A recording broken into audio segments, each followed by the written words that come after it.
الحمد لله نحمده ونستعينه ونستغفره ونؤمن به ونتوكل عليه ونعوذ بالله من شرور أنفسنا من يهده الله فلا مضل له ومن يضلله فلا هادي له ونشهد أن لا إله إلا الله وحده لا شريك له ونشهد أن محمدا عبده ورسوله أما بعد فأعوذ بالله من الشيطان الرجيم بسم الله الرحمن الرحيم كل نفس ذائقة الموت صدق الله العلي العظيم সবাই দুরূদ শরীফ পড়ি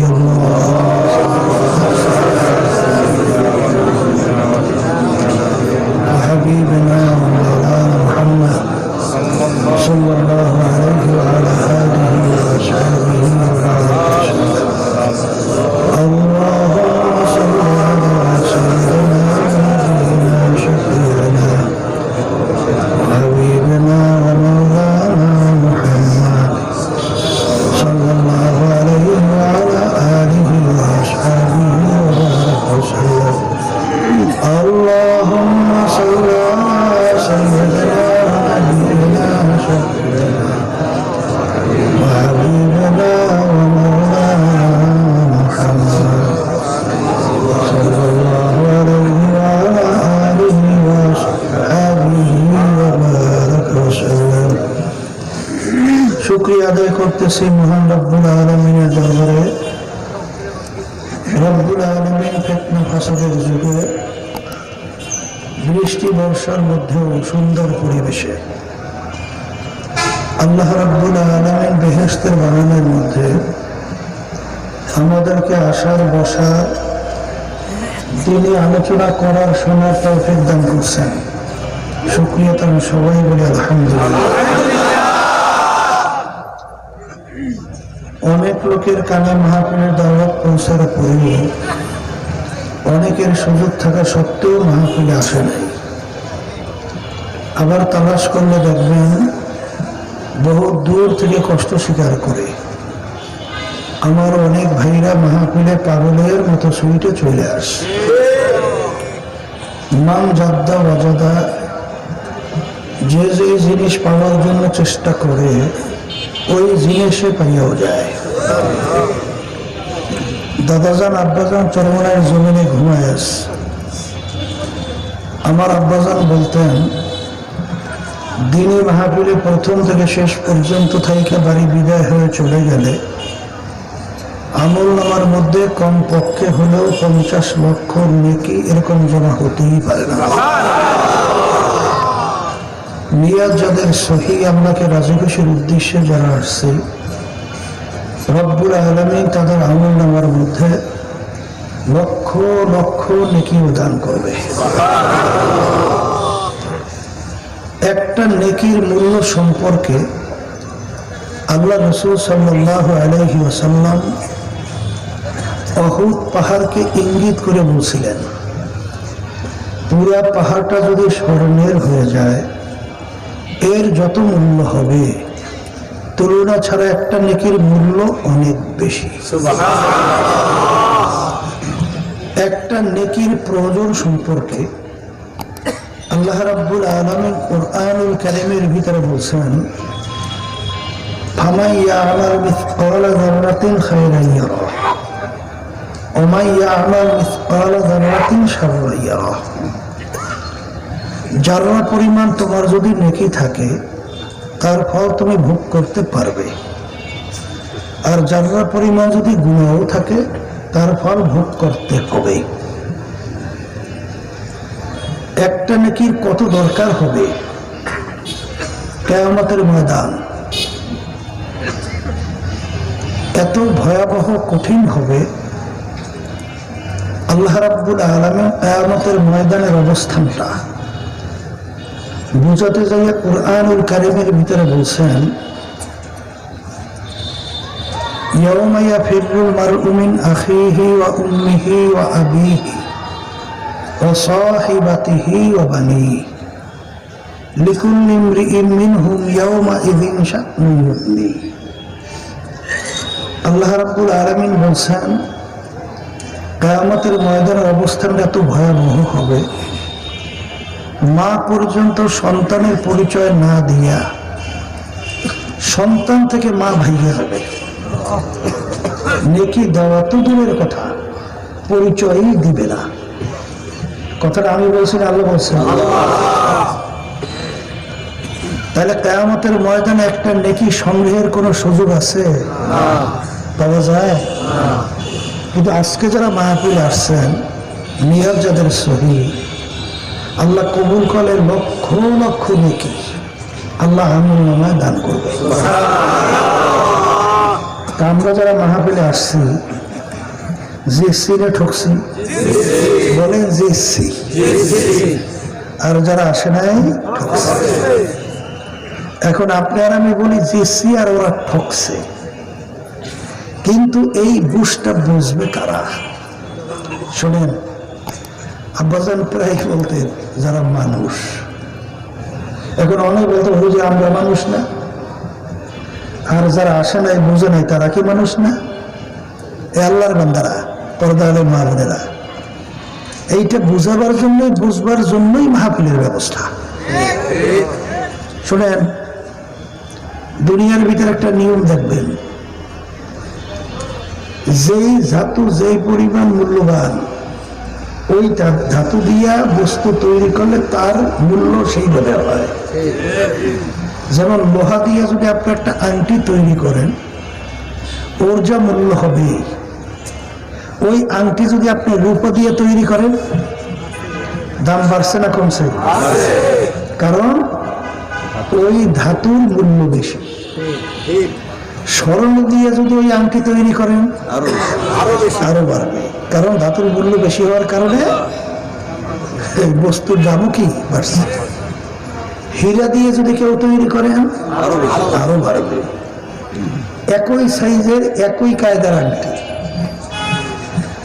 ধাতুর দামের পার্থক্যের কারণে মূল্য কিন্তু বাড়ছে। তা ঠিক আল্লাহ রাব্বুল আলামিন ফেরেশতা সৃষ্টি করছেন নূর দিয়া। কি দিয়া?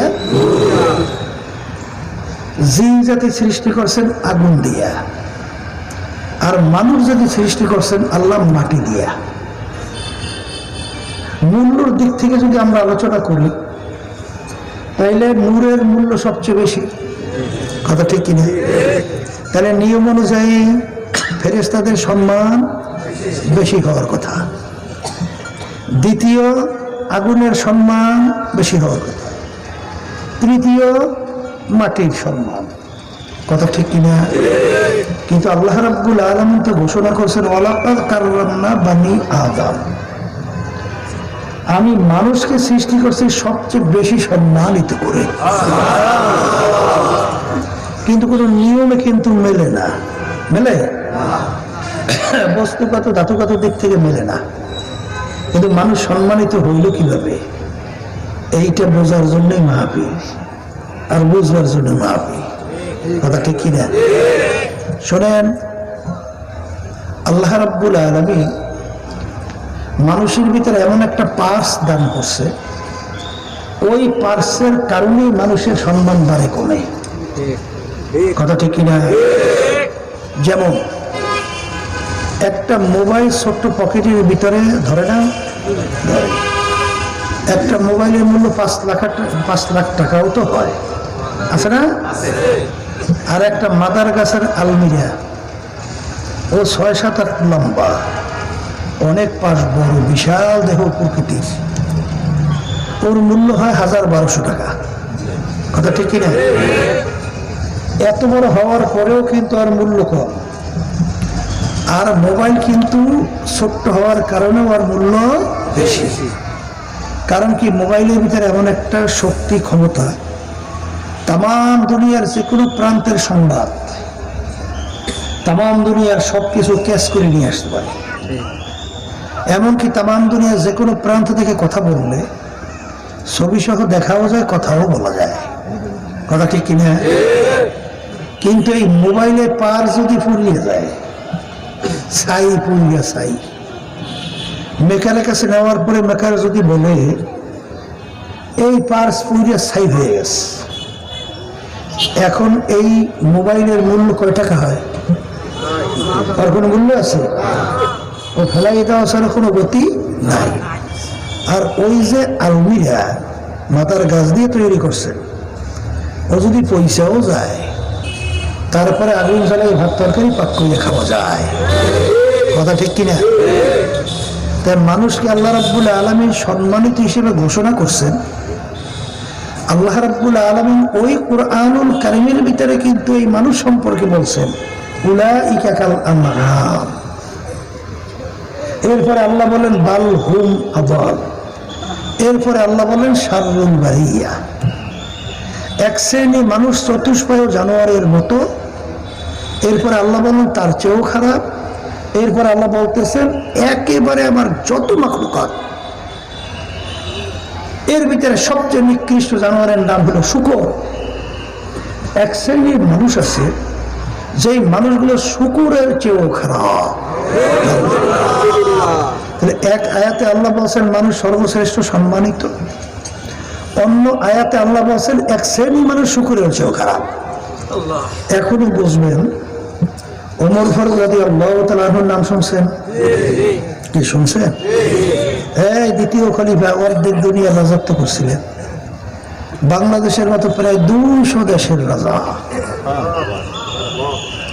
এই ওমর ফারুক রাদিয়াল্লাহু তাআলা আনহু কাফেরদের দলভুক্ত ছিল না? কাফেরদের ভিতরে মিটিং হয়েছিল। আল্লাহ রাসূল সাল্লাল্লাহু আলাইহি ওয়াসাল্লামের মাথা মুবারক কে কাইটা নিয়ে আসতে পারে, নাউযুবিল্লাহ, বিনিময়ে তাকে 100 লাল উট পুরস্কার দেওয়া হবে। কথার কথা কেউ সাহস পায় না। ওমর ফারুক রাদিয়াল্লাহু তাআলা খাপ থেকে তরবারি বের করে লাফাইয়া দাঁড়ায় গেছিল, আল্লাহর হাবিবকে কতল করার জন্য রওনা করছিল। আচ্ছা বলেন তো, এর চেয়ে খারাপ আর হইতে পারে? আপনারাই বলেন, পারে? আচ্ছা, যখন আল্লাহর হাবিবকে কতল করতে রওনা করছে, মাঝখানে কি ঘটনা হয়েছে আমরা অনেকেই জানি। অল্প সময়ের ব্যবধানে এই ওমর ফারুক রাদিয়াল্লাহু তাআলা আনহু ওই তরবারি নিয়েই আল্লাহর হাবিব সহ সাহাবায়ে কেরামদেরকে নিয়ে প্রকাশ্যে সর্বপ্রথম ইসলামের পক্ষে দাওয়াত নিয়ে রাজপথে নারায়ে তাকবীর স্লোগান দিয়া রাস্তায় নামছিল। আচ্ছা, এখন যে ইসলামের পক্ষে সে স্লোগান দিয়ে রাস্তায় নামছে, এখন বলেন তো এই লোকটা সম্মানিত হয়ে গেছে না? কথা বলে না? একটু আগে ছিল জঘন্য খারাপ, এখন হয়েছে কি ভালো। আচ্ছা, একটু আগে যখন আল্লাহর হাবিবকে কতল করতে রওনা করছিল, তখন তার চক্ষু দুইটাই তো ছিল, কয়টা? আর এখন ইসলামের পক্ষে আল্লাহর হাবিব সহজে এই ইসলামের পক্ষে স্লোগান দিয়ে নামছে, এখন চক্ষু কয়টা হয়েছে? হাতের দিক থেকে কোনো পার্থক্য পাইছে? পায়ের দিক থেকে অন্যান্য অঙ্গ প্রত্যঙ্গ কোনো পার্থক্য হয় নাই না? তাইলে একটু আগে যে লোকটা এত জঘন্য খারাপ, সেই লোকটা এখন সর্বোৎকৃষ্ট হয়ে গেল। পরিবর্তনটা কোন জায়গায় হইল? একটা জায়গায় পরিবর্তন হয়েছে। কথা ঠিক কিনা? ওই পার্স যখন ভালো হয়ে গেছে, তখনই তার সম্মান বেড়ে গেছে। ওই পার্সের নাম হলো আলো। পার্সের নাম কি? বলেন বলেন বলেন। তাহলে এক কথায় মুখস্থ করতে হবে যে মানুষের সম্মান দাম বাড়ে কলবের উপরে ভিত্তি কইরা।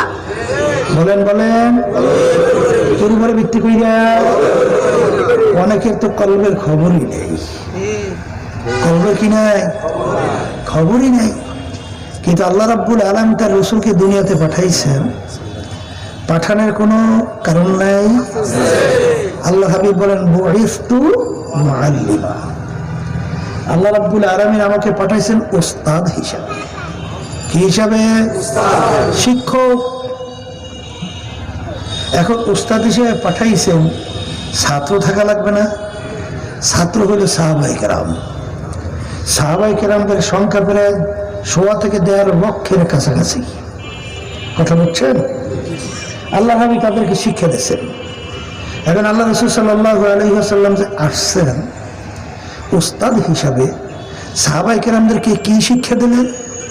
আল্লাহ রাব্বুল আলামিন কোরআনুল কারীমের ভিতরে বলছেন ইয়াতলু আলাইহিম আয়াতিহি ওয়া ইউযাক্কিহিম ওয়া ইউআল্লিমুহুমুল কিতাবা ওয়াল হিকমা। আমি আমার রাসূলকে দুনিয়াতে পাঠাইছি কয়েকটা কাজ নিয়ে। সেই কাজের ভিতরে একটা কাজ হলো আমার হাবিব তার উম্মতদের আত্মশুদ্ধি করাইবে। সুবহানাল্লাহ।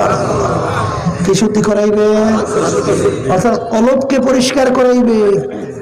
বলেন না, কি পরিষ্কার করাইবে? কলব পরিষ্কার করবে। আর আমরা বাড়িঘর সাইরা টাকা পয়সা খরচ করি, সমস্ত কাজকর্ম বাদ দিয়ে মাহফিলে আসছে, একটা উদ্দেশ্য লক্ষ্য আছে না? কি লক্ষ্য উদ্দেশ্য? বেহেশতে যাবে। চিরস্থায়ী শান্তির জায়গা কোথায় যাবে? আর অশান্তির জায়গা জাহান্নাম থেকে বাঁচবে। এই উদ্দেশ্যে আসছি না?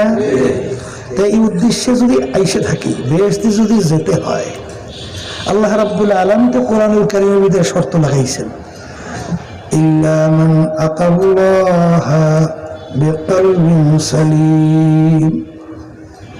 পরিচ্ছন্ন সুস্থ পরিষ্কার কলব ছাড়া, এক কথায় ভালো কলব ছাড়া আমার পবিত্র জায়গা বেহেশতের মধ্যে হবে না। কে বলছেন? আল্লাহ। বলেন বলেন, মুখ খুলে বলেন না আমি বলছি? এই কোরআনুল কারীম এক সূরার মধ্যে আল্লাহ রাব্বুল আলামিন প্রায় 11টা কসম করার পরে বলতেছেন قد أفلح من زكاها وقد خاب من دساها। যারা কলব নামক ওই আত্মা পরিষ্কার করতে পারবে তারাই নাজাত পাইয়া জান্নাতে যাবে, কামিয়াব হয়ে যাবে। আর যারা কলব নামক ওই পার্সকে পরিষ্কার করতে পারবে না তারা ধ্বংস হইয়া জাহান্নামে চলে যাবে। নাউযুবিল্লাহ। এখন কলব পরিষ্কার করা কি? বলেন ফরজ। বলেন বলেন বলেন, হ্যাঁ কথা ঠিক আছে না? নাই, কলব যদি ঠিক না হয় তাহলে তার কাজের গতিবিধি ঠিক থাকে না। কথা কয়টা? যাদের কলব খারাপ তাদের দেখবেন মিথ্যা কথা প্রকাশ হইতেছে।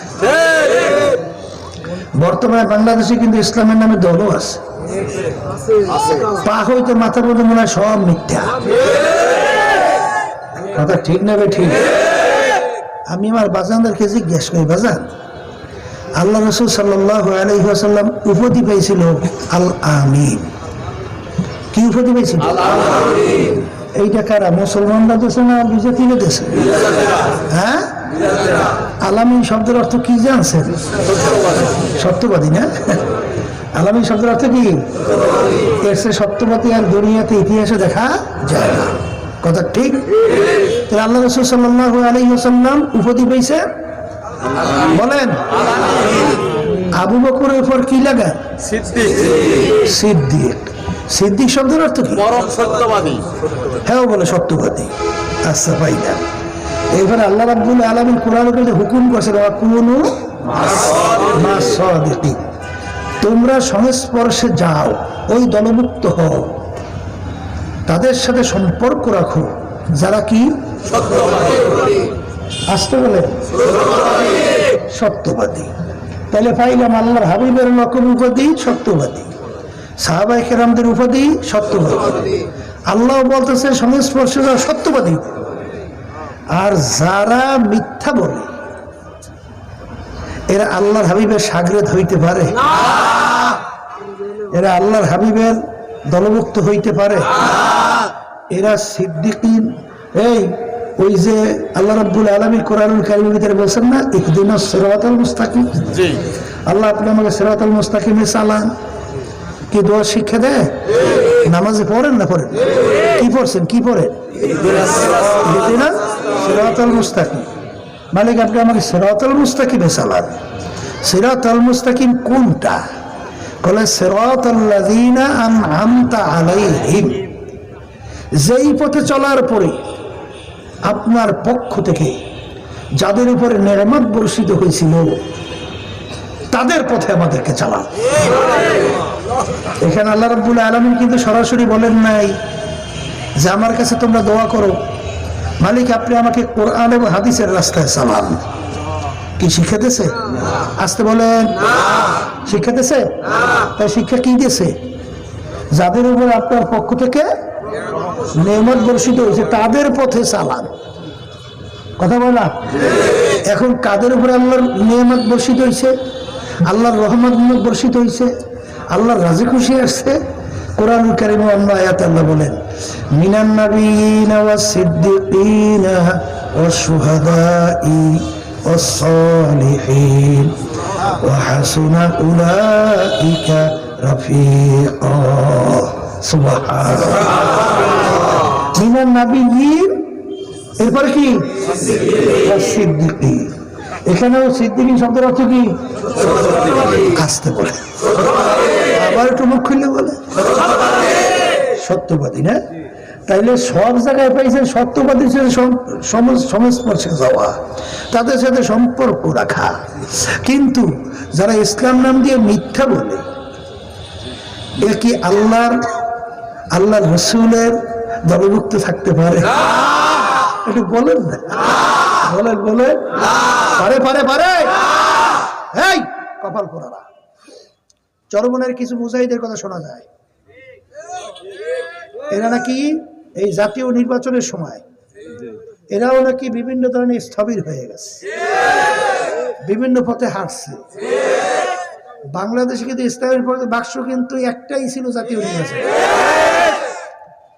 কারণ অন্য অন্য ইসলামী দল কেউ কি বলছিল যে তারা ইসলাম অনুযায়ী দেশ চালাবে?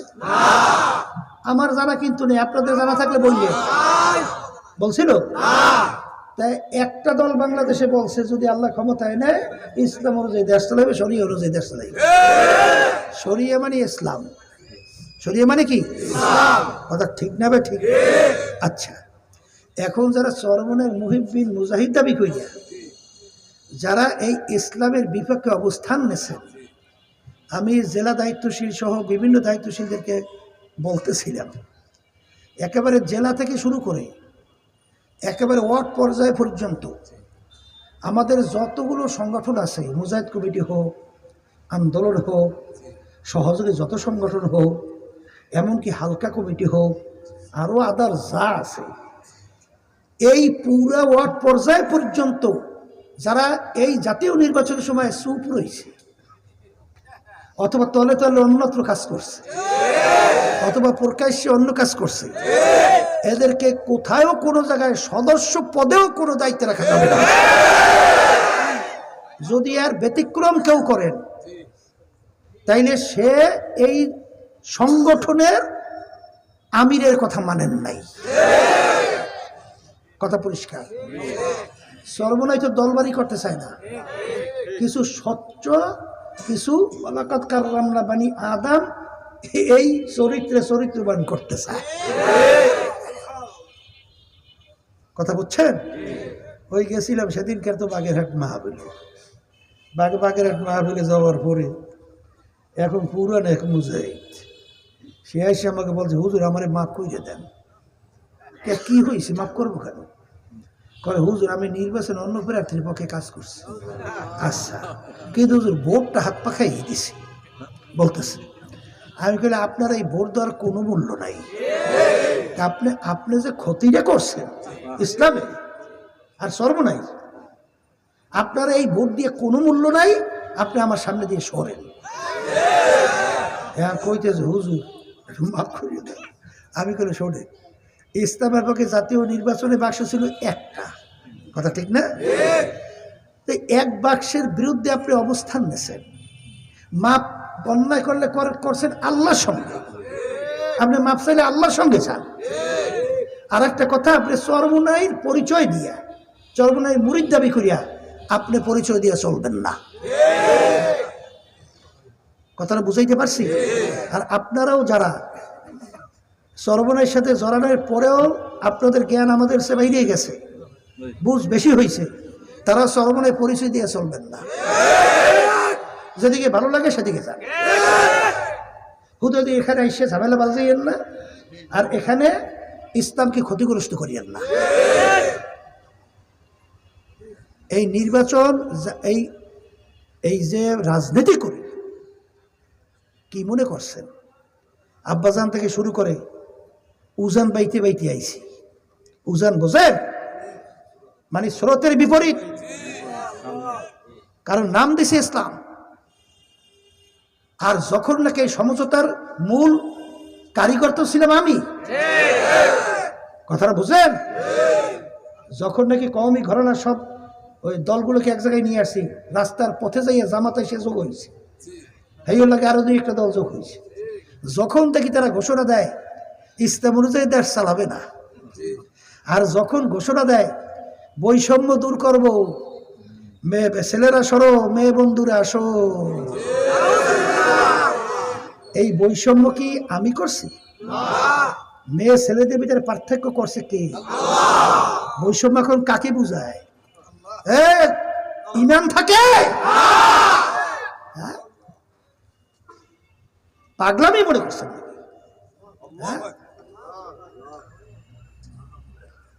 যেই কথা বলতেছে আব্বাস রহমাতুল্লাহ আলাই, তিনি বলতেন বিপদেই আছে। বলে কি? বলে 4 জন অন্ধ গেছে হাতি দেখার জন্যে। 4 অন্ধ কোথায় গেছে? এখন অন্ধ কি চোখ দিয়ে হাতি দেখে না হাত দিয়া? আর হাত দিয়ে তোগাই মগাইয়ে পাইছে হাতির সুর একজনে, আর একজনে পাইছে হাতির পা, আর একজনে পাইছে হাতির শরীর, আর একজনে পাইছে হাতির কান। এখন 4 জন 4 রকমের দেখে, এখন 4 অন্ধ এক জায়গায় হয়েছে। জিজ্ঞাসা করে, ভাই হাতি কেমন দেখলা? এখন যে সুর দেখছে, বল ভাই হাতি তো দেখলাম বিরাট মোটা, কাশির মতো লম্বা। হাতির সুর বিরাট লম্বা না? আচ্ছা। আর একজনে জিজ্ঞাসা, ভাই তুমি কিছুই দেখো নাই, হাতি তো দেখলাম খাম্বার মতো মোটা, যে পা পাইছে। আর একজনে বলে, ভাই হাতি দেখলাম তো কুলার মতো চ্যাপটা, যে কান পাইছে। আর একজনে বলে, হাতি দেখলাম বিরাট ঘরের মতো, যে শরীর পাইছে। এখন ঝগড়া বাজছে না বাজে না? এখন সবাই সবাই ঠিক আছে না? এখন চোখ খোলা ব্যক্তি পাশ দিয়ে যায়, কিরে তোরা ঝগড়া করিস কে? বলে, ভাই আমি দেখলাম হাতি এরকম, ও বলে এরকম, ও বলে এরকম। তখন সে পুরো বিষয়টা বুঝতে পারছে, আসলে হাতি তোরা চক্ষু দিয়ে দেখে নেই, ওরা তো দেখছে হাত দিয়ে তোগাইয়ে মগাইয়ে, তা যেরকম সে পাইছে সেরকমই সে মন্তব্য করছে। বলতে আছে, তোরা এই চুপ কর, তোরা ঝগড়া করিস না, এই তোরা পূর্ণ হাতি কেউ দেখো নাই। আসলে 4 জিনিস মিলা তার নাম হইল হাতি। কথা ঠিক কিনা? ইসলাম বর্তমানে এই কে দেয়, অনেকে বসছে গেল এক। আর একজনের শখ হাতির ভিতরে একটু বাঘ অঙ্কন করবে, বাঘ। অনেকে আছে না শখ, ওই যে অঙ্কন করে হাতের মধ্যে। এখন একজনের কাছে বলে, ভাই আমার তো খুব বড় শখ, আমাকে হাতের ভিতরে একটা বাঘ আঁকিয়ে দেন। তা বাঘ যখন হাতের ভিতরে আঁকবে, ফোটা ফোটা দেওয়া লাগে না? এখন ফোটা দিতে যাই ব্যথা পায়। কল ভাই থামেন তো, কি করতেছেন? কলে বাঘের মাথা আঁকতেছি। কলে ভাই বাঘটা থাকবে হাতের মধ্যে, ও তো আর খাইবে লইবে না, ওর মাথা না থাকলে কি হয়, ওটা বাদ দাও। তা ঠিক আছে, আর একটা অঙ্কন শুরু করছে, যখন আবার ফোড়া, ভাই থামো, কি হয়েছে? কলে কি আঁকো? কলে বাঘের পেট। এই বেটা হাত থাকবে, বাঘ থাকবে হাতের মধ্যে, ওকে বেটা খাইবে, পেট বাদ দে। তা বাদ দিয়ে আবার একটা অঙ্কন করে, এই চিল্লেই ওঠে। এখন যা যা অঙ্গ প্রত্যঙ্গ সব শেষ, এখন বাঘ এঁকে দাও।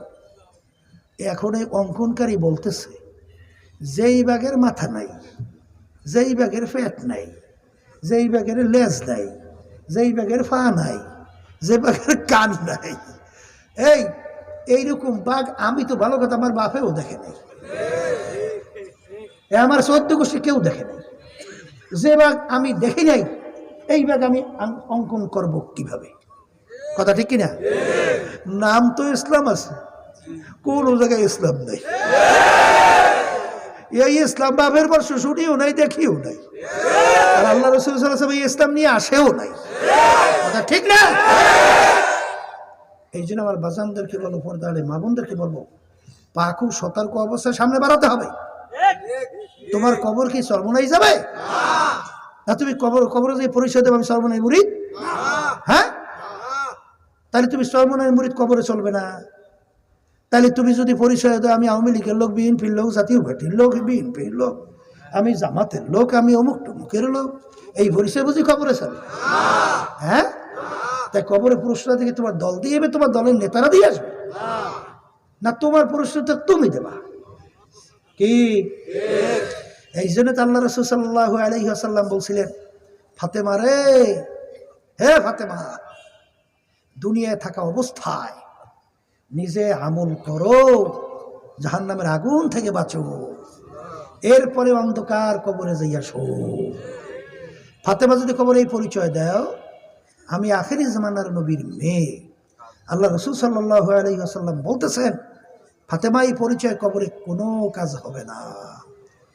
ইয়া ফাতেমা আনকিজি নাফসাকি মিনান নার, হে ফাতেমা, দুনিয়ায় থাকা অবস্থায় নিজে নেক আমল করো, ইমানকে নির্ভেজাল করো, এরপরে দুনিয়ার থেকে বিদায় নিয়ে কবরের পথে রওনা করো।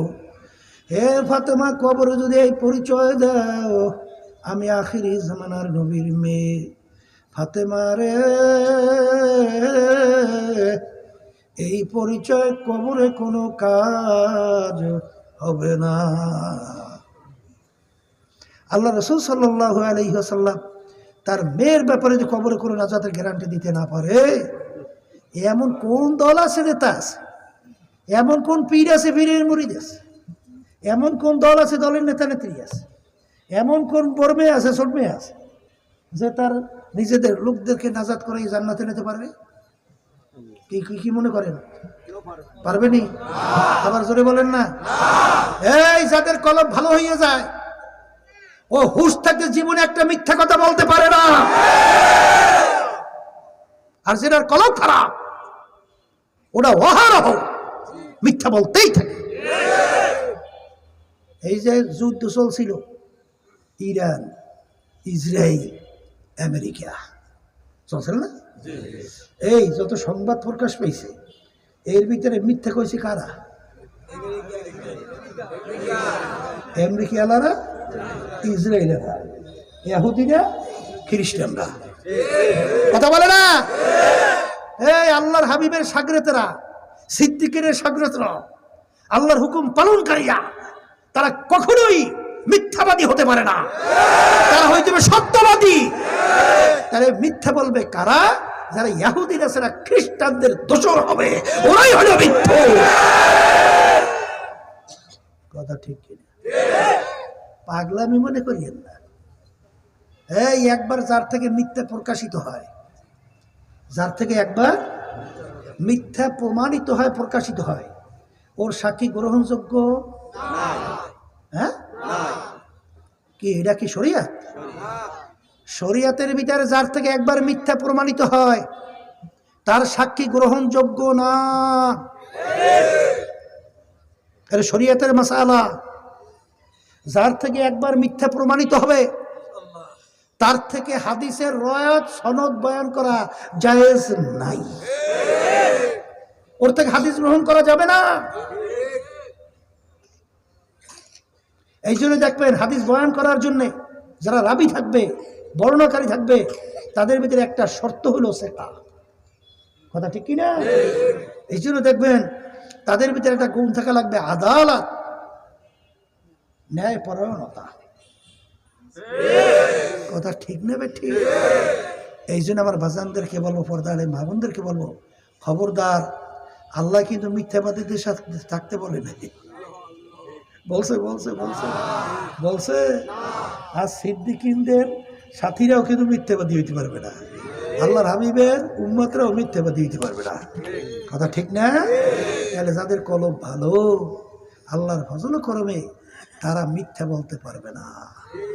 যাদের কলব ভালো, তারা ওই গরু ছাগলের মতো, ওই মুরগির মতো 2-1 টাকায় 10 টাকা 1000 টাকায় 5000 10,000 20,000 লক্ষ টাকায় কোটি টাকায় বিক্রি হতে পারে না, যাদের কলম ভালো।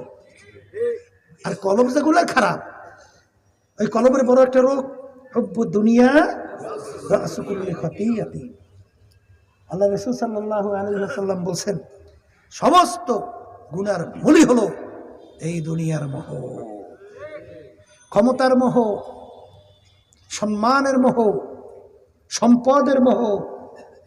এই মোহের কারণেই যত গন্ডগোল বাজে, এই মুজাহিদ কমিটি সহ বিভিন্ন জায়গায় তালাশ করে দেখবেন এই মোহ কাজ করতেছে। কথা ঠিক কিনা? কিন্তু আল্লাহ রাব্বুল আলামিন তার রসুলকে বলতে পারেন, হে রসুল আপনি বলে দেন, কুল ইন্না সালাতি ওয়া নুসুকি ওয়া মাহইয়ায়া ওয়া মামাতি লিল্লাহি রব্বিল আলামিন। হে রাসূল আপনি বলে দেন, আল্লাহ বলতেছেন যে আপনার উম্মত এবং আমার বান্দা বান্দিরা, তাদের নামাজ, তাদের রোজা, তাদের ব্যবসা বাণিজ্য, তাদের চাকরি, তাদের রাজনীতি, তাদের সমস্ত কিছু একমাত্র হবে উদ্দেশ্য আল্লাহকে রাজি খুশির জন্য। কথা ঠিক কিনা? এই জন্য কলব ভালো করা লাগবে।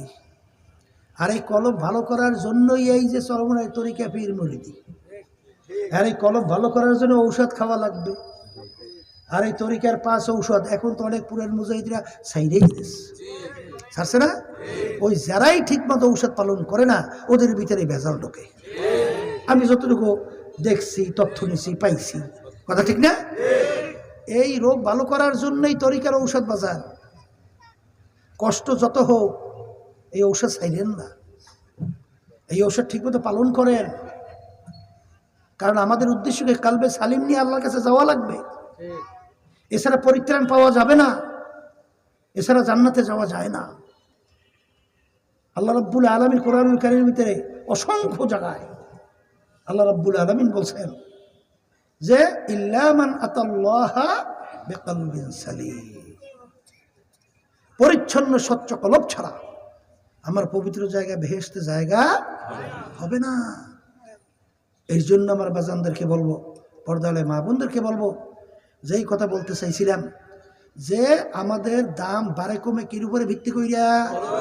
বলেন, কলবের উপরে ভিত্তি কইরা। বলেন বলেন বলেন। তার বাস্তবতা উদাহরণ বেশি, আর দেবো কি? এই একটা উদাহরণ দিয়া অন্যদিকে যাই। বেলাল হাবশী রাদিয়াল্লাহু তাআলা আনহুর নাম শুনছেন? হ্যাঁ? দুনিয়া চলার জন্য কোনো গুণ কিন্তু তার নাই। বলে তা কি? বংশের দিক থেকে নিচু, হাবশ বংশের লোক ছিল, আছে না বংশ নিচু? ওদিকে আবার চেহারা শরীর কালো, কালো মানুষ দেখছেন কি ডকপত আছে? ওই কালো চেহারা। ওদিকে আবার তার আব্বাই ছিল গোলাম, তিনিও গোলাম। তাই গোলামের ছেলে গোলামের মূল্যটা কি আছে? মূল্য। ওদিকে আবার শিক্ষার দিক থেকে বকালাম, শিক্ষা বলতে দস্তখতও জানতো না। ওদিকে আবার পয়সা টাকার দিক থেকে নিচ্ছ, কোনো টাকার মালিকই নেই। কারণ গোলামের ছেলে গোলাম, টাকা পাইবে কোথায়? কথা ঠিক কিনা? ওদিকে আবার জবানটাও তোতলা। দুনিয়া চলার জন্য গুণ আছে কি? কথা কয় না। কিন্তু আল্লাহ এবং আল্লাহ রসুলের কাছে তার সম্মান কত! আল্লাহু আকবার। আল্লাহ রসুল সাল্লাল্লাহু আলাইহি ওয়াসাল্লাম সবে মেরাজে গেছিল, জিবরাইল আলাইহিস সালামের সঙ্গে। বেহেশতের ভিতরে খরমের আওয়াজ পাওয়া যায়। ভাই জিবরাইল কিসের খরমের আওয়াজ?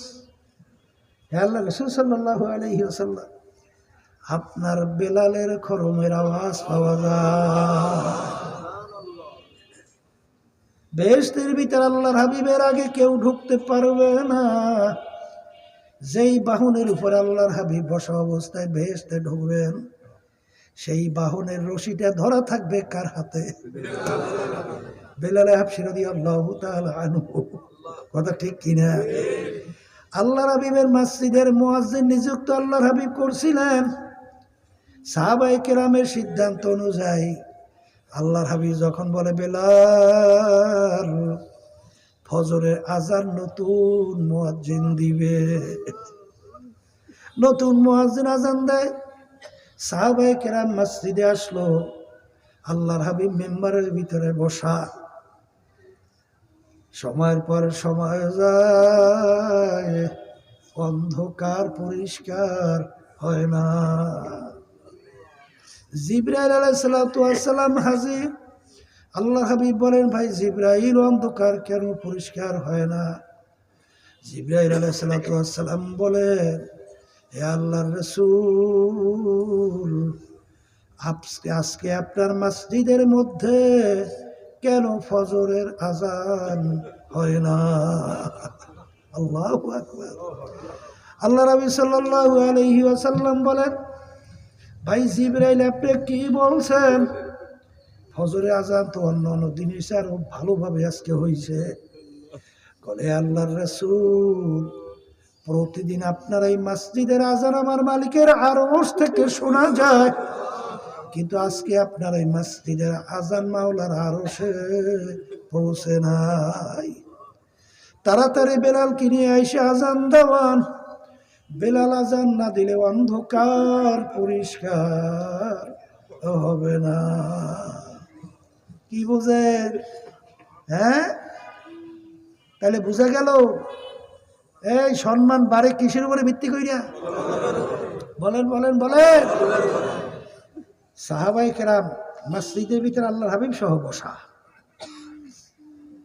এক সাহাবী মসজিদের দরওয়াজা থেকে মসজিদে ঢুকছে, এখনো পুরোপুরি অজুর পানি শুকায়ও নাই।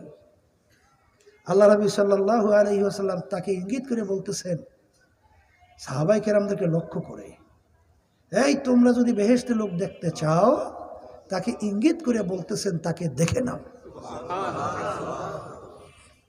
পরদিন আবার একই কথা আল্লাহ নবী সাল্লাল্লাহু আলাইহি ওয়াসাল্লাম বলতেছেন, বেহেশতে লোক দেখতে চাইলে দেখে নাও।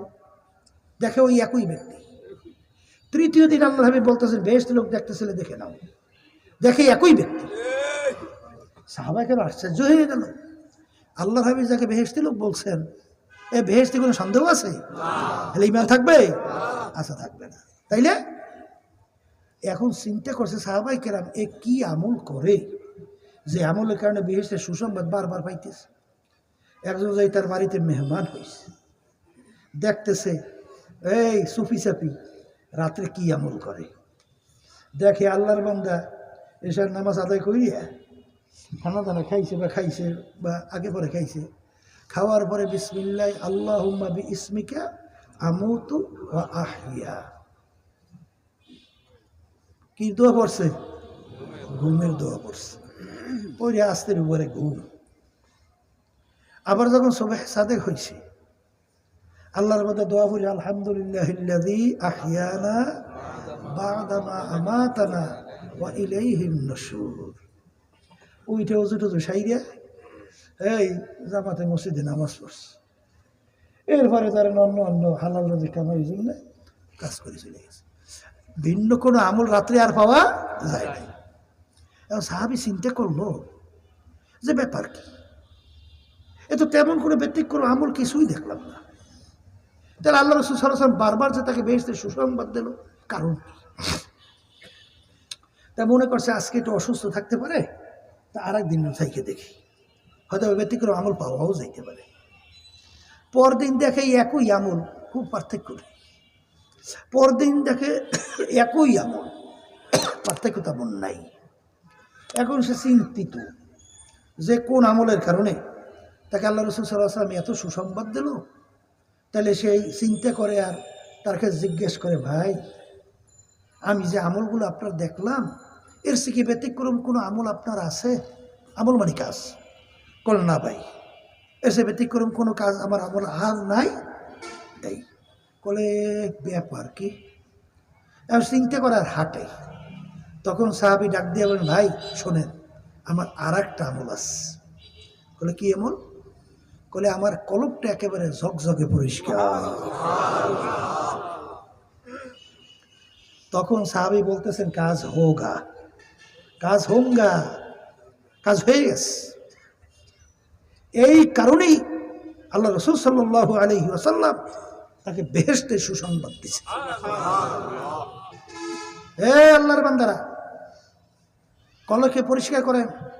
যাদের কলব পরিষ্কার তারা কখনোই তারা সুদের সাথে জড়াইতে পারে না, ঘুষের সাথে জড়াইতে পারে না, মিথ্যার সাথে জড়াইতে পারে না, জুলুমের ভিতরে জড়াইতে পারে না, বেপরদায় জড়াইতে পারে না, ধোঁকাবাজিতে জড়াইতে পারে না, জুলুমে জড়াইতে পারে না। কথা ঠিক কিনা? সবসময় নিজেকে নিজে সবসময় অপরাধী মনে করে, ছোট মনে করে। কথা ঠিক কিনা? যাদের কলব ভালো হয়ে গেছে তখন নিজের দোষ নিজের কাছে ধরা পড়ে, আর যখন কলব ভালো হয় না তখন নিজেকে নিজে অনেক বড় মনে করে। কথা ঠিক কিনা? এই জন্য আমার বাজানদেরকে বলবো, পর্দা আলে মা বোনদেরকে বলবো, কলব নামক পার্সের উপরে ভিত্তি করে মানুষের সম্মান বাড়ে এবং কমে।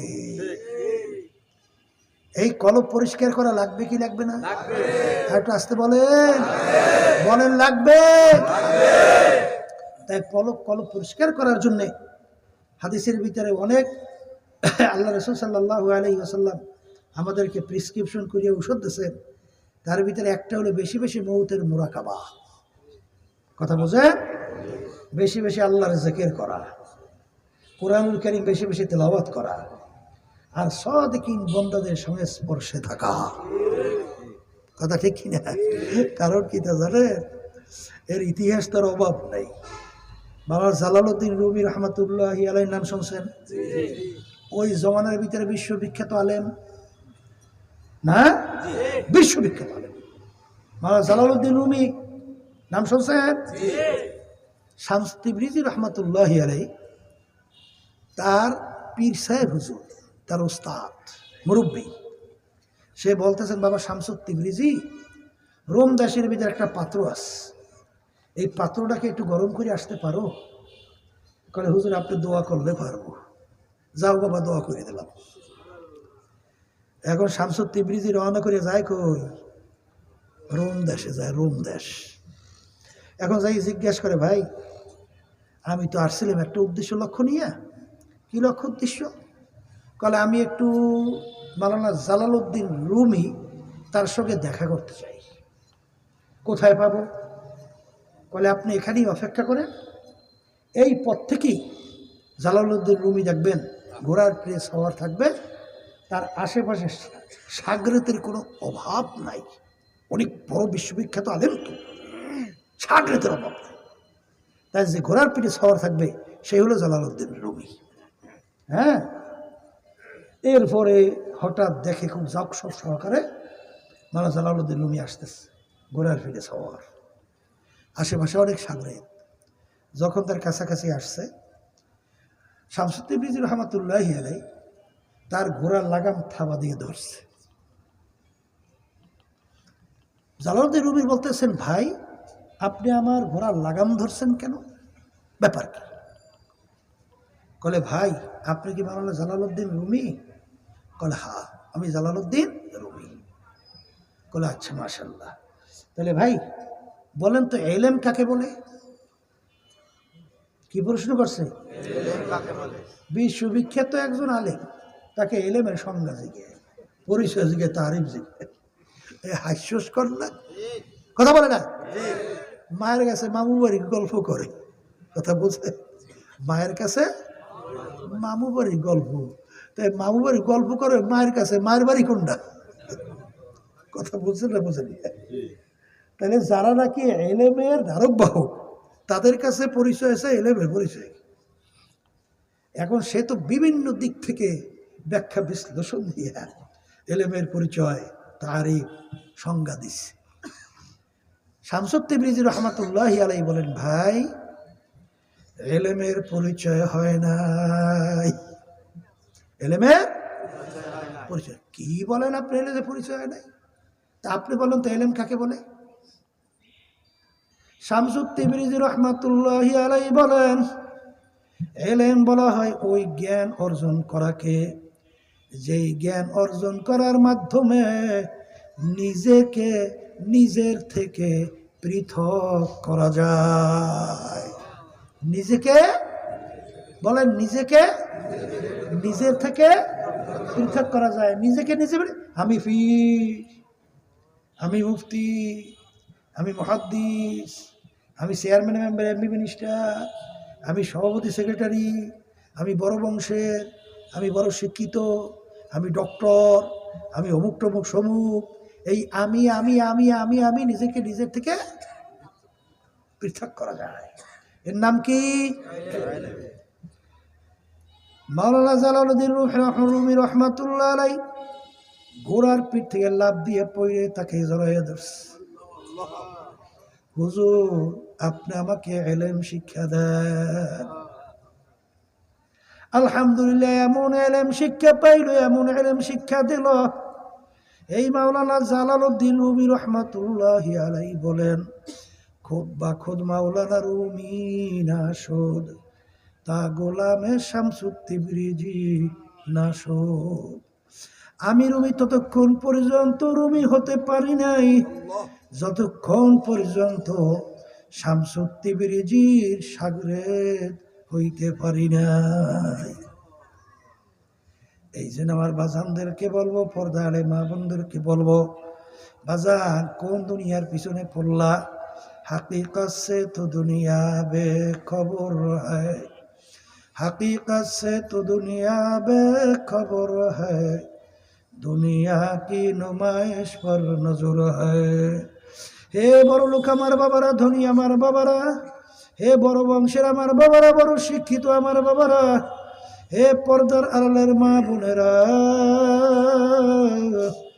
মাঝে মাঝে একটু চক্ষু বন্ধ করো, একটু মুরাকাবা চিন্তা করো। কোন দুনিয়ার ভিতরে আছি, আবার এখান থেকে কোথায় রওনা করব? আল্লাহ রাসূল সাল্লাল্লাহু আলাইহি ওয়াসাল্লাম বলেন, হে আমার উম্মতরা, কুন ফিদ দুনিয়া কান্নাকা গারীব আও আবিরু সাবিল।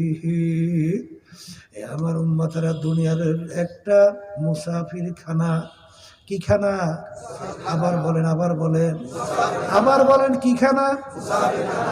রাস্তায় পথিক চলতেছে, রাস্তার পথিক মুসাফির, তার যে হালাত থাকে, তোমার এই দুনিয়ার ভিতরে হালাত এইভাবেই থাকবে। এইটাকে কেউ স্থায়ী বাড়ি মনে কইরো না রে বাজান, এইটাকেই সব কিছু মনে কইরো না। কারণ মনকে বুঝায়, ওরে মন, আমরা কেউ ইচ্ছা করে দুনিয়া আসতে পারি নাই, ইচ্ছা করে কেউ থাকতেও পারবো না। আসিও আমার মালিকের ইচ্ছা, আসিও মালিকের ইচ্ছা, রওনাও কিন্তু করা লাগবে আমার মালিকের ইচ্ছায়। আরে দুনিয়ার ভিতরে যখন আসছিলাম, আরে বাদশাও কিন্তু ল্যাংটা অবস্থায় আসছিল, প্রধানমন্ত্রী ল্যাংটা অবস্থায় দুনিয়াতে আসছিল, আর রাস্তার ফকির সেও কিন্তু ল্যাংটা অবস্থায় দুনিয়াতে আসছিল। ভাগ্যের বিনিময়ে কেউ বা প্রধানমন্ত্রী, কেউ বা প্রেসিডেন্ট, কেউ বা রাস্তার ফকির, কিন্তু এক কবরের যাত্রীরা আবার যখন কবরের পথের প্রতীক হইয়া রওনা করবা, আহারে প্রধানমন্ত্রী কেউ কিন্তু 3টা কাপড় দিয়ে প্যাঁচ দেবে, আর রাস্তার ফকির তাকেও কিন্তু 3টা কাপড় দিয়ে প্যাঁচ দিবে। যখন ইমাম সাহেব জানাজা নামাজ পড়াবে, বাজান প্রধানমন্ত্রীর জন্য তাকবীর 4টাই দিবে, আর রাস্তার ফকির তার জন্য কিন্তু তাকবীর 4টাই দিবে। কবর যখন খুঁদবে, প্রধানমন্ত্রীর জন্য 3.5 হাত, ফকিরের জন্য 3.5 হাত। আসা একই অবস্থায়, যাওয়াও একই অবস্থায়। কবরের ভিতরে যখন প্রশ্ন করবে, মান রব্বুকা ওয়া মা দীনুকা ওয়া মান নাবিয়ুকা, তিন প্রশ্ন, প্রধানমন্ত্রীর জন্য তিন প্রশ্ন, আর রাস্তার ফকিরের জন্য কিন্তু তিন প্রশ্ন। আগে আসা একই অবস্থায়, রওয়ানাও কিন্তু একই অবস্থায়। ভাগ্যের বিনিময়ে কেউ বা বর্মেয়া, কেউ বা রাস্তার ফকির। ঠিক কবরের যাত্রীরা কিয়ামতের ময়দানে ঈমান এবং নেক আমলের উপরে ভিত্তি কইরা কোন রাস্তার ফকির আল্লাহর ফজল করবে, সে হইয়া উঠবে বাদশাহ। আর অনেক বাদশাহ কিয়ামতের ময়দানে হইয়া উঠবে ফকির। এই জন্য আমার বাজানদেরকে বলবো, পর্দা আলেম মা বোনদেরকে বলবো, দুনিয়া কিন্তু শান্তির জায়গা না। কেউ কোনোদিন শান্তি পায় নাই, কেউ কোনোদিন পাবে না। আর দুনিয়া দারুল মেহনে ওয়াল বালা, দুনিয়া বালা মুসিবতের জায়গা, কষ্ট ক্লেশের জায়গা। এই রৌদ্র গরমের দিনে সহ্য হয় না, শীতের দিনে ঠান্ডা সহ্য হয় না। আরে রোগ ব্যাধির কোনো শেষ নাই, বিপদ আপদের কোনো শেষ নাই, শত্রু মিত্রের কোনো অভাব নাই। বাজান ছেলে কথা শুনতে চায় না, মেয়ে কথা শুনতে চায় না, স্ত্রী ঠিক মতো শুনতে চায় না, স্বামী ঠিক মতো কথা শোনে না, নিয়ম অনুযায়ী চলে না, শান্তি কোথাও নাই। আসলে অশান্তিতে ভরা, কোনোদিন কেউ পায় নাই, কেউ কোনোদিন পাবে না। এ কবরের যাত্রীরা শান্তি যদি চাও, আমার মালিকের কাছে বেহেশতের শান্তি চাও, কারণ ওই শান্তির ভিতরে কোনো ভেজাল নাই।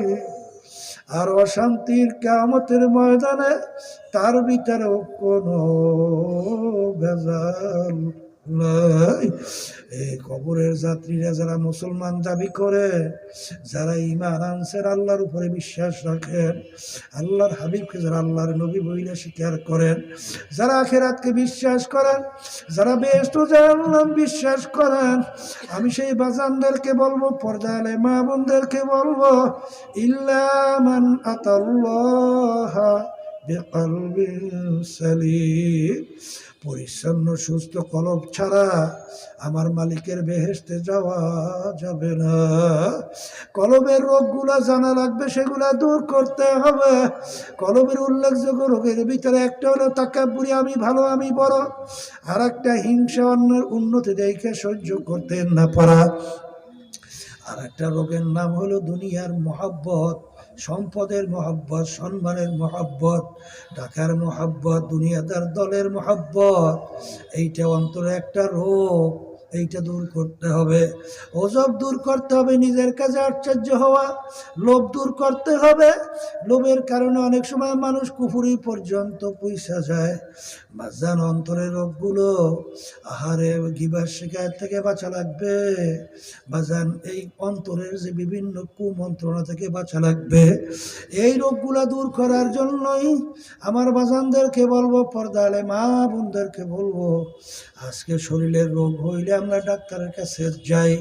ঝিনাইদহ আমরা যখন মেডিকেলের ভিতরে যাব, এখানে ডাক্তার যখন চিকিৎসা করলো, বলতেছে ভাইজান আপনার যে রোগ হয়েছে, এই রোগ এখানে চিকিৎসা হবে না, আপনি ঢাকা যান, বড় চিকিৎসার জন্য সেখানে ব্যবস্থা আছে। সেখানে যাওয়ার পরে ডাক্তার যদি বলে যে আপনার এই চিকিৎসা বাংলাদেশে ভালো হবে না, আপনি বিদেশে যান, অনেক সময় জায়গা জমি ঘর বাড়ি বিক্রি কইরাও তারপরেও কিন্তু আমরা চিকিৎসার জন্য তারপর বিদেশে যাই। কিন্তু এ কবরের যাত্রীরা যত চিকিৎসা করুক না কেন, একদিন না একদিন মৌতের শরাব পান করতে হবে। কিন্তু এ কবরের যাত্রীরা, আমার মালিক বলেন, ইল্লা মান আতাল্লাহ বিকলবিন সালিম, কলবের রোগ নিয়ে যদি আমার কাছে আসো, ওই হসপিটাল বানায় রাখছি, তার নাম হলো জাহান্নাম। আল্লাহ আমাকে আমাদের সবাইকে মাফ করে দিয়ে। এ আল্লাহর বান্দারা, পর্দা আলেম মা বোনেরা, কোনো দলাদলি বুঝি না, কোনো পীর মুরিদি বুঝি না। বাজার চরমোনাইতে যারা আসেন, যাওয়া আসা করেন, বাজার এই চরমোনাই তরিকা, চিস্তিয়া, সাবিরিয়ার 5টা ঔষধ আল্লাহর কুতুবেরা আপনার আমার জন্য রেখে গেছে এই কলবের রোগ দূর হওয়ার জন্যে। বাজার 1 নম্বর, সকাল সকাল সন্ধ্যা আল্লাহর জিকির করা লাগবে। 2 নম্বর আল্লাহর ওলিদের কিতাব পড়া লাগবে। 3 নম্বর সপ্তাহে তালিম হালকায় যাওয়া লাগবে। 4 নম্বর মাসিক ইস্তেমায় কষ্ট করে সব বুঝে দিয়ে থাকা লাগবে। 5 নম্বরে চরমনাইতে বছরে 2 বার মাহফিল হয়। ব্যাটারি চার্জের জন্য বিনা ওজরে কামাই দেওয়া যাবে না।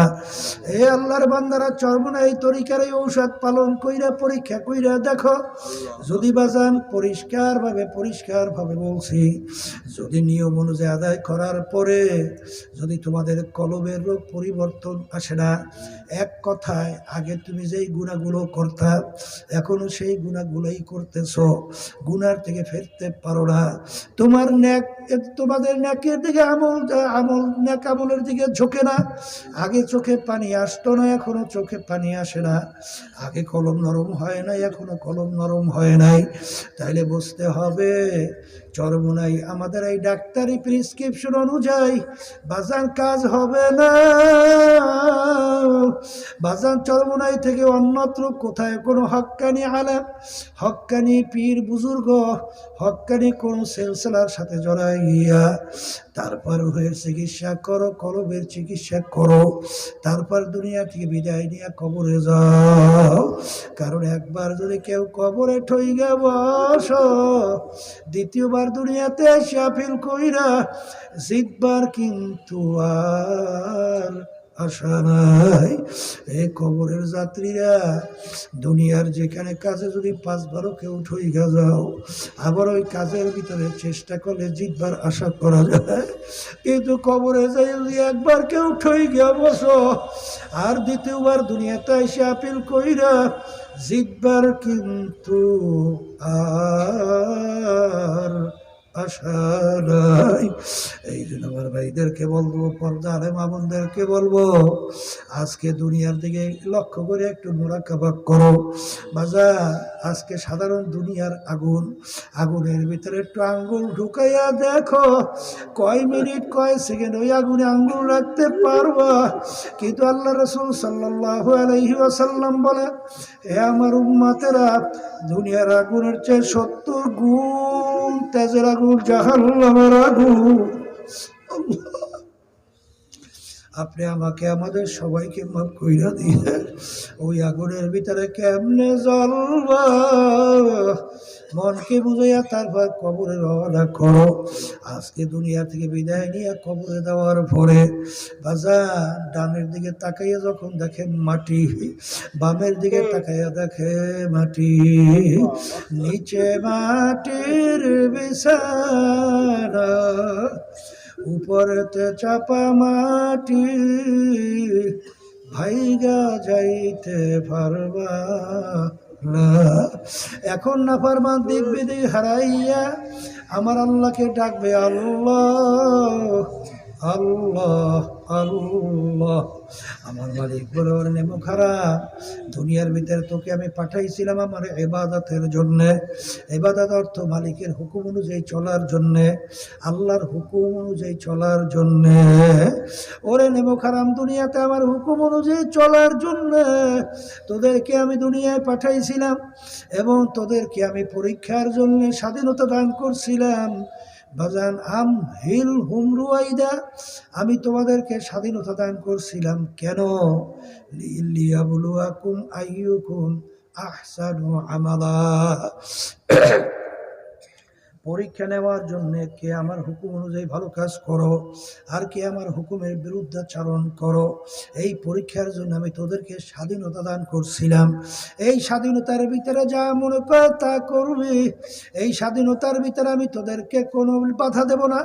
কারণ আমি তাকাইয়া তাকাইয়া দেখছি কাফেরের দলের আমার হাবিবের উপরে পর্যন্ত আক্রমণ কইরা আমার হাবিবের মাথা মুবারকে হেলমেট পর্যন্ত ঢুকে ফেলছিল। আমার হাবিবের শরীর মুবারক থেকে রক্ত মুবারক বের হইয়া আমার হাবিবের জুতা মুবারক পর্যন্ত আটকে গেছিল। আরে ওই স্বাধীনতার ভিতরে আমি কিছু বলি নাই। আমি শুধু তাকাইয়া তাকাইয়া শুধু দেখতে হয়েছি, কারণ আমি কিচ্ছুই বলবো না। ঠিক ভালো করে মনে রাখি, স্বাধীনতা পাইয়া আমার সমস্ত নেয়ামত ভোগ কইরা, আরে আমি চক্ষু দিয়েছিলাম দেখার জন্যে, নেয়ামত চক্ষু পাইয়া দেখছো। আরে কান দিছিলাম শোনার জন্যে, নেয়ামত পাইয়া কান দিয়া শুনছো। জবান দিছিলাম কথা বলার জন্যে, জিহ্বা পাইয়া কথা বলছিলি। হাত পাও দিছিলাম কাজের জন্যে, নেয়ামত পাইয়া কাজ করছিলি। ব্রেন দিছিলাম পড়াশোনা করবি, ব্যবসা বাণিজ্য করবি, সম্পদ গুছাইছো, বড় মেয়া হইছো, অফিসার হইছো। এই নেয়ামত দিছিলাম আমি মাওলা। আমার সমস্ত নেয়ামত ভোগ কইরা যখন আমার হুকুম মানো নাই, ও ফেরেশতারা, এই কবর কিন্তু আর কবর থাকবে না। আল্লাহর হাবিব বলেন, আল কবরু রাউযাতুম মিন রিয়াজিল জান্নাহ আও হুফরাতুম মিন হুফারিন নার। এ আমার উম্মতেরা, এই যে কবর দেখো, আল্লাহ হাবিব সাল্লাল্লাহু আলাইহি ওয়াসাল্লাম বলেন, এই কবর কিন্তু আসল কবর না। কোন আল্লাহর বান্দা বান্দির কবর একটা বেহেশতের বাগান হয়ে যাবে। এ আমার দয়ার মালিক আমার জন্য, আমাদের সকলের জন্য কবুল করে নিয়েন। আল্লাহর হাবিব বলেন, যারা ঠিক মতো প্রশ্নের উত্তর কবর দিতে পারবে না, আরে তাদের কবর এই কবর থাকবে না, তাদের কবর জাহান্নামের আগুন এসে ভরে যাবে। আল্লাহ আপনি আমাকে আমাদের সবাইকে মাফ করে দিন।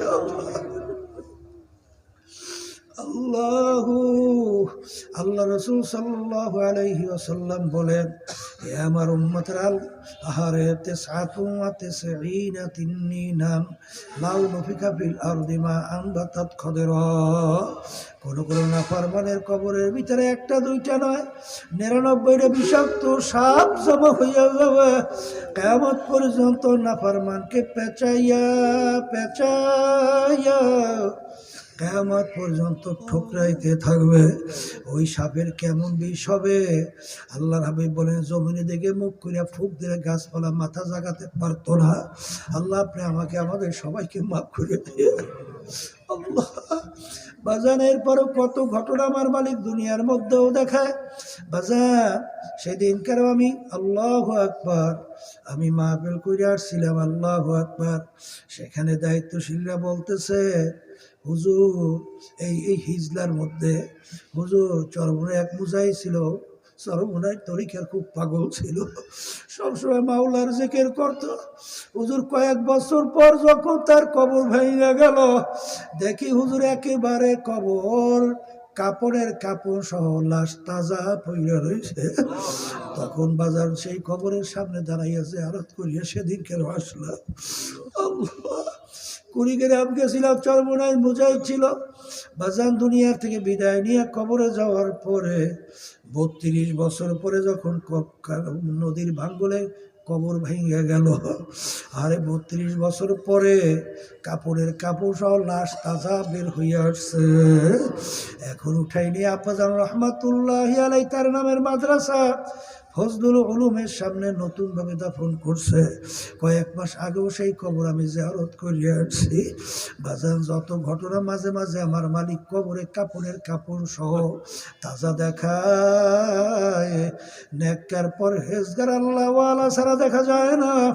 আবার কত কবরে আগুন দেখা যায়, সাপ দেখা যায়, কত নাফরমানের চেহারা শুয়ারের চেহারা হইয়া পইরা আছে। কত দুর্ঘটনা বাংলাদেশে আমাদের অনেক জানা। খবর নিয়ে দেখছি যত দুর্ঘটনা কবরে মাঝে মাঝে মালিক দেখায়। বাজান, হারে বেনমাজি হারামখোর, সুদখোর, ঘুষখোর, বেনমাজি, বেপরদায় চলন্যা, মিথ্যাবাজ, জালে, বাজান বিভিন্ন দুর্নীতিবাজ ছাড়া কিন্তু দেখা যায় না। এই জন্য আমার ভাইদেরকে বলবো, পর্দায় মা বোনদেরকে বলবো, আমার মালিক যখন মাহফিলে নিয়ে আসছেন, আমার মালিক বড় দয়ার, বড় মায়ার। পাহাড় পরিমাণও যদি গুনাহ ভুলে চুকে হয়ে থাকে, আমার মালিকের দরবারে যদি দিলটাকে ভাইয়া 2 চোখের পানি ছাইরা যদি মালিকের দরবারে করুণ শুনে ডাক দাও, হে আমার দয়ার মালিক, নাফরমান তোমার দরবারে হাজির, আমার জীবনের গুনাহ খাতা মাফ কইরা দাও। ডাক দিতে দেরি, আমার মালিক তোমাকে আমাকে মাফ করতে দেরি করবে না। এই জন্য আমার ভাইদেরকে বলবো, পর্দারে মা বোনদেরকে বলবো, অনেকে আশায় বৈশা বৈশা দিন রাত্র কাটাই, অনেক বাঁচবো, অনেক কিছু করব, কিন্তু নিঃশ্বাসের কিন্তু বিশ্বাস নাই। কখন কার কোন সময় কিভাবে ডাক আসবে তোমারও জানা নাই, আমারও জানা নাই। মালিক যখন মাহফিলে নিয়ে আসছেন, মালিকের কাছে মাপ চাও, তাওবা করো। আবাজা তাওবা তুন্নাসুহা, খালেস তাওবা করে মাওলার কাছে মাপ চাও। আমার মালিক বড় দয়ার, বড় মায়ার। আর মালিকের কাছে দোয়া করো, মালিক আমাদের কাছে হককে হক হিসাবে প্রকাশ করে দেন, বাতিলকে বাতিল হিসাবে প্রকাশ করে দেন। আমাদের সবাইকে হকের পক্ষে থাকার তৌফিক দান করেন, আল্লাহুম্মা আমিন। এ ঘরে মেয়ে লোকেরা হাত উঠা, হারে দুই চোখের পানি ফালা, মালিকের দরবারে গুনার কথা মনে কইরা কান্দ আর মাপ চাও।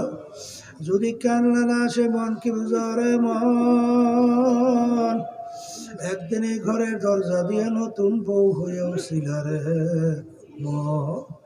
কত মেয়ে লোকে শরবত খাওয়াইল, কত মেয়ে লোকে বাতাস করলো, আবার এমন একটা দিন আসবে এই ঘরের দরজা দিয়া মরা লাশ হইয়া বের হওয়া। ছেলে কানবে মামা করে,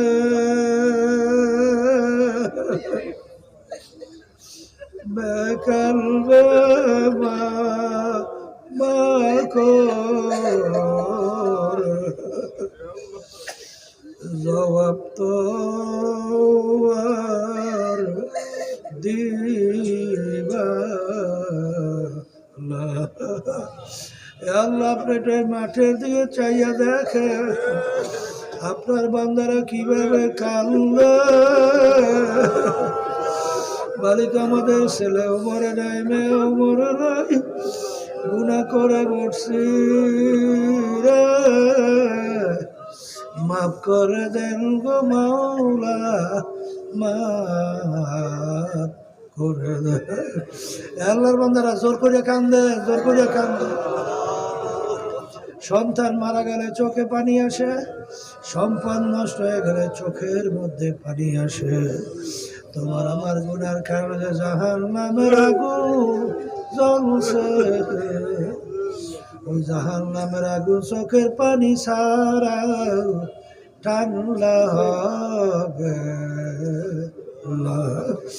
আল্লাহ যাদের ছেলে মাহফিল হইল, যারা মাহফিলের জন্য চেষ্টা খাটনি সাহায্য করলো, আমরা যারা মাহফিলে উপস্থিত হয়ে গেলাম, আমাদের সবার উপরে খাস মেহেরবানি নাযিল করেন আল্লাহ। আল্লাহ আমরা হাত তুলছি, জানি না এই উপস্থিতির ভিতরে কার আম্মা, কার আব্বা, কার দাদা দাদু, নানা নানু, আত্মীয় স্বজন, স্ত্রী পুত্র মেয়েরা অন্ধকার কবরে শুয়ে আমাদের দিকে চাইয়া রয়েছে। আমরা দোয়া করলাম দয়াময় করে তাদের কবরকে বেহেশতের বাগান বানায় দেয়।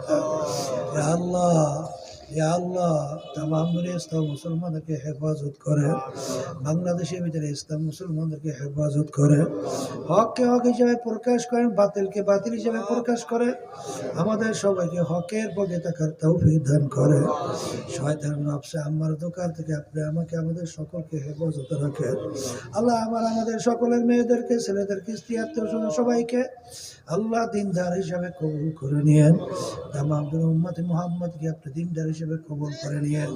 আল্লাহ আমাদের সকলের বাচ্চাদেরকে আল্লাহ খারাপ পথে ভালো পথে আসার তৌফিক দান করেন।